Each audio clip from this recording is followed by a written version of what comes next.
यसलाई चाहिँ ओपन भाव भन्छ ल। हाम्रो यसरी बनाउँछ, हजुरहरू कसरी बनाउँछ ल कमेन्ट गरिदिनुहोस् त।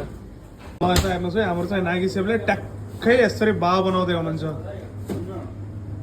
यस्तो गोल ट्याक्कै बनाएर। अरू नागेन्द्र सेप के छ, ठिक छ? दामी हुन्छ है यो, टेस्टी हुन्छ एकदम। अहिले चाहिँ यतातिर एकदम बनिरहेछ है, एकदम यसलाई स्टिम गरेर पनि देखाउन सक्छ हामी लास्टमा। अहिले म तपाईँलाई फेरि स्टिम पनि देखाउँछु है त्यसको। बेस्ट हुन्छ है बाउ चाहिँ। हाम्रो लोटस फ्लोरको भन्छ यो, कहीँ कहीँ मैदाको पनि बनाउने गर्नुहुन्छ। एकदम हाम्रो यो लोटस फ्लोरको हुन्छ है। बनाउनुपर्छ है। यसको रेसिपीहरू पनि म तपाईँलाई चाहियो भने भन्नुलाई, म अर्को पटकको भिडियोमा बनाउँछु। हाम्रो चाहिँ एकदम कम्प्लिट भइसक्यो।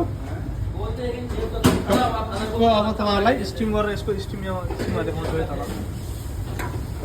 हामी चाहिँ टक्क स्टिम गर्दैछौँ है नागी सेप। स्टिम यसलाई चाहिँ हामीले ठ्याक्क 6 मिनटमा निकाल्नु पर्ने हुन्छ है, टाइमिङ अनुसार हुन्छ यसको। 6 मिनटमा चाहिँ म तपाईँलाई देखाउँछु फेरि यसको है त। 6 मिनट चाहिँ हाम्रो पुरा स्टिम भयो। म तपाईँलाई स्टिम भएको कस्तो देखाउँछु है त। भाइ भाइ देखा त। ओहो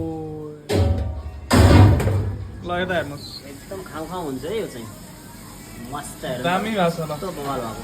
ल यता राख्छ भाइ, देखा त कस्तो। ल यता हेर्नुहोस् है त, यस्तो हुन्छ एकदम मजाको। हेर्नुहोस् है त, यसलाई जति चापे पनि पुरा एकदम खुल्छ यो भाव है। यो यसलाई चाहिँ ओपन भाव भन्छ ल।